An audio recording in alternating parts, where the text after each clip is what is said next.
ਬਿਹਾਰ ਚੋਣਾਂ ਲਈ ਬੀਜੇਪੀ ਦੇ ਚੋਣ ਮੈਨੀਫੈਸਟੋ ਦਾ ਇੱਕ ਵਾਅਦਾ ਹੈਰਾਨ ਕਰਨ ਵਾਲਾ ਹੈ, ਜਿਸ ਤੇ ਵਿਰੋਧੀ ਧਿਰਾਂ ਹੁਣ ਸਵਾਲ ਚੁੱਕ ਰਹੀਆਂ ਹਨ। ਪਰ ਮੌਜੂਦਾ ਕਰੋਨਾ ਮਹਾਮਾਰੀ ਨੂੰ ਬੀਜੇਪੀ ਨੇ ਸਿਆਸੀ ਰੰਗ ਇਸ ਚੋਣ ਵਾਅਦੇ ਨਾਲ ਦੇ ਦਿੱਤਾ ਹੈ। ਸੰਕਲਪ ਪੱਤਰ ਵਿੱਚ ਵਾਅਦਿਆਂ ਦੀ ਝੜੀ ਲਾ ਰਹੀ ਬੀਜੇਪੀ ਨੇ ਇੱਕ ਬਿਹਾਰ ਦੀ ਜਨਤਾ ਲਈ ਖਾਸ ਵਾਅਦਾ ਇਸ ਦੌਰਾਨ ਕੀਤਾ ਹੈ ਕਿ ਕਰੋਨਾ ਵੈਕਸੀਨ ਦੀ ਇਜਾਦ ਹੋਣ ਤੋਂ ਬਾਅਦ ਸਭ ਤੋਂ ਪਹਿਲਾਂ ਬਿਹਾਰ ਦੀ ਜਨਤਾ ਨੂੰ ਬਿਲਕੁਲ ਮੁਫਤ वैक्सीन दी जाएगी। तो जब साइंटिस्ट इसको क्लियर करते हैं, हमारे देश में वैक्सीन का प्रोडक्शन उस लेवल पर होगा जिससे जो हम इधर प्रॉमिस कर रहे हैं बिहार में हर एक के लिए मुफ्त में वैक्सीन मिल जाएगा, वो हमारे पहला संकल्प पत्र के प्रॉमिस है।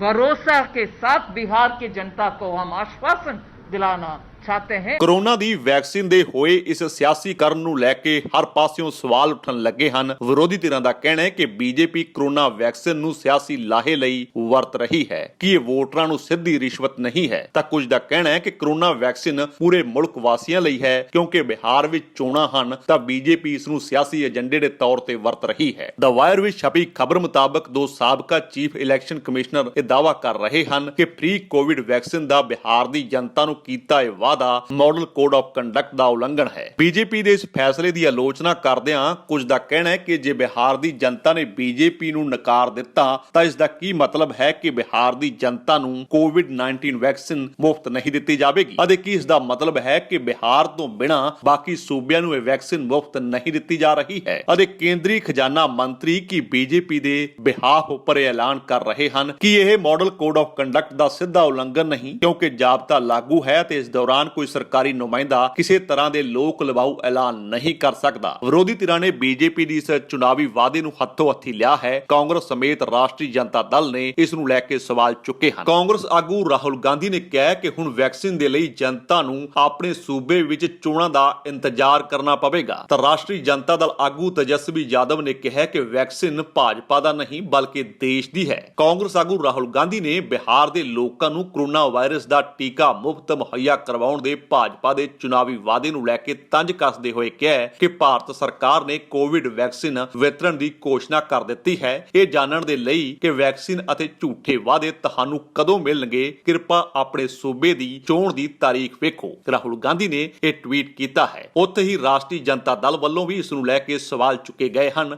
ਰਾਸ਼ਟਰੀ ਜਨਤਾ ਦਲ ਨੇ ਵੀਰਵਾਰ ਨੂੰ ਟਵੀਟ ਕਰਕੇ ਕਿਹਾ ਕਿ ਕੋਰੋਨਾ ਦਾ ਟੀਕਾ ਦੇਸ਼ ਦਾ ਹੈ, ਭਾਜਪਾ ਦਾ ਨਹੀਂ। ਟੀਕਾ ਦਾ ਰਾਜਨੀਤਿਕ ਇਸਤੇਮਾਲ ਦਿਖਾਉਂਦਾ ਹੈ ਕਿ ਇਸ ਦੇ ਕੋਲ ਬਿਮਾਰੀ ਅਤੇ ਮੌਤ ਦਾ ਭੈ ਵੇਚਣ ਤੋਂ ਇਲਾਵਾ ਕੋਈ ਵਿਕਲਪ ਨਹੀਂ ਬਚਿਆ ਹੈ। ਬਿਹਾਰੀ ਸਵਾਭਿਮਾਨੀ ਚੰਦ ਪੈਸਿਆਂ 'ਚ ਆਪਣੇ ਬੱਚਿਆਂ ਦਾ ਭਵਿੱਖ ਨਹੀਂ ਵੇਚਣਗੇ। ਰਾਜਦ ਨੇਤਾ ਤੇਜਸਵੀ ਯਾਦਵ ਨੇ ਕਿਹਾ ਕਿ ਬਿਹਾਰ ਚੋਣਾਂ ਦੇ ਲਈ ਭਾਜਪਾ ਦੇ ਕੋਲ ਕੋਈ ਚਿਹਰਾ ਨਹੀਂ। ਵਿਜ਼ਨ ਡਾਕੂਮੈਂਟ ਜਾਰੀ ਕਰਨ ਦੇ ਲਈ ਖਜ਼ਾਨਾ ਮੰਤਰੀ ਨੂੰ ਆਣਾ ਪਿਆ, ਕਿਉਂਕਿ ਉਹ ਇੱਥੇ ਹਨ। ਸੀਤਾਰਮਨ ਜੀ ਨੂੰ ਪਹਿਲਾਂ ਦੱਸਣਾ ਚਾਹੀਦਾ ਹੈ ਕਿ ਉਹਨਾਂ ਨੇ ਬਿਹਾਰ ਨੂੰ ਵਿਸ਼ੇਸ਼ ਪੈਕੇਜ ਅਤੇ ਵਿਸ਼ੇਸ਼ ਸੂਬੇ ਦਾ ਦਰਜਾ ਦੇਣ ਲਈ ਕੀ ਕੀਤਾ ਹੈ। ਸੋ ਬੀਜੇਪੀ ਵੱਲੋਂ ਕੀਤੇ ਇਸ ਚੋਣ ਵਾਅਦੇ ਨੂੰ ਲੈ ਕੇ ਲਗਾਤਾਰ ਸਵਾਲ ਉੱਠ ਰਹੇ ਹਨ ਕਿ ਕਿਸ ਤਰ੍ਹਾਂ ਕੋਰੋਨਾ ਦਾ ਸਿਆਸੀ ਇਸਤੇਮਾਲ ਕੀਤਾ ਜਾ ਰਿਹਾ ਹੈ, ਇੱਕ ਡਰ ਨੂੰ ਵੇਚਿਆ ਜਾ ਰਿਹਾ ਹੈ। ਮਾਰਕੰਡੇ ਕਾਰਜੂ ਨੇ ਵੀ ਇਸ ਨੂੰ ਲੈ ਕੇ ਵੱਡੇ ਸਵਾਲ ਚੁੱਕੇ ਹਨ। ਉਹਨਾਂ ਦਾ ਕਹਿਣਾ ਹੈ ਕਿ ਫ੍ਰੀ ਕੋਵਿਡ ਵੈਕਸੀਨ ਬਿਹਾਰ ਦੀ ਜਨਤਾ ਲਈ ਕਿਵੇਂ ਮੁਫਤ ਦਿੱਤਾ ਜਾ ਸਕਦਾ ਹੈ, ਜਦੋਂ ਕਿ ਕੋਵਿਡ ਦੇ ਵੈਕਸੀਨ ਦੀ ਤਾਂ ਹਾਲੇ ਖੋਜ ਵੀ ਨਹੀਂ ਹੋਈ ਹੈ। ਉਹਨਾਂ ਨੇ ਕਿਹਾ ਕਿ ਮੇਰੀ ਕੁਝ ਅਮਰੀਕੀ NRI ਭਰਾਵਾਂ ਨਾਲ ਦੋਸਤਾਂ ਨਾਲ ਗੱਲਬਾਤ ਹੋਈ ਹੈ ਅਤੇ ਉਹਨਾਂ ਨੇ ਕਿਹਾ ਕਿ 2021 ਦੇ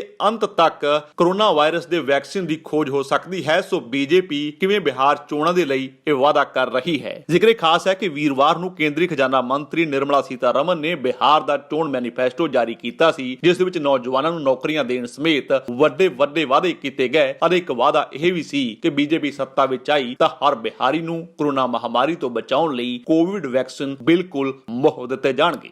ਤਾਂ ਗਲੋਬ ਐਡਵਾਈਸ ਓਵਰਸੀਜ਼ ਐਜੂਕੇਸ਼ਨ ਤੇ ਇਮੀਗ੍ਰੇਸ਼ਨ ਕੰਪਨੀ ਹੈਗੀ ਹੈ। ਸਾਨੂੰ 35 ਸਾਲ ਦਾ ਐਕਸਪੀਰੀਅੰਸ ਹੈ। ਅਸੀਂ ਬੱਚਿਆਂ ਨੂੰ ਉਹਨਾਂ ਦੇ ਪ੍ਰੋਗਰਾਮ ਸਿਲੈਕਸ਼ਨ ਤੇ ਸਕਾਲਰਸ਼ਿਪਸ ਵਿੱਚ ਹੈਲਪ ਕਰਨੇ ਆ। ਅਸੀਂ ਬੱਚਿਆਂ ਨੂੰ ਅਪ ਟੂ 50 ਲੱਖ ਤੱਕ ਸਕਾਲਰਸ਼ਿਪਸ ਲੈ ਕੇ ਦਿੱਤੀਆਂ ਹੋਈਆਂ ਨੇ। ਅਸੀਂ ਤੇ ਬੱਚਿਆਂ ਦੇ ਵੀਜ਼ਾ LORs SOP 'ਚ ਹੈਲਪ ਕਰਨੇ ਆ ਤੇ ਪੋਸਟ ਲੈਂਡਿੰਗ ਸਰਵਿਸਿਜ਼ ਵਿੱਚ 에ਅਰਪੋਰਟ ਪਿਕਅਪ ਤੇ ਉਹਨਾਂ ਦੀ ਟੈਂਪਰੇਰੀ ਅਕਮੋਡੇਸ਼ਨ ਦਾ ਇੰਤਜ਼ਾਮ ਵੀ ਕਰਨੇ ਹਾਂ। ਜੇਕਰ ਤੁਹਾਨੂੰ ਸਾਡਾ ਇਹ ਉਪਰਾਲਾ ਚੰਗਾ ਲੱਗਾ ਹੈ ਤਾਂ ਇਸ ਨੂੰ ਲਾਈਕ ਕਰੋ, ਸ਼ੇਅਰ ਕਰੋ ਅਤੇ ਸਾਡੇ YouTube ਚੈਨਲ ਨੂੰ ਸਬਸਕ੍ਰਾਈਬ ਕਰੋ।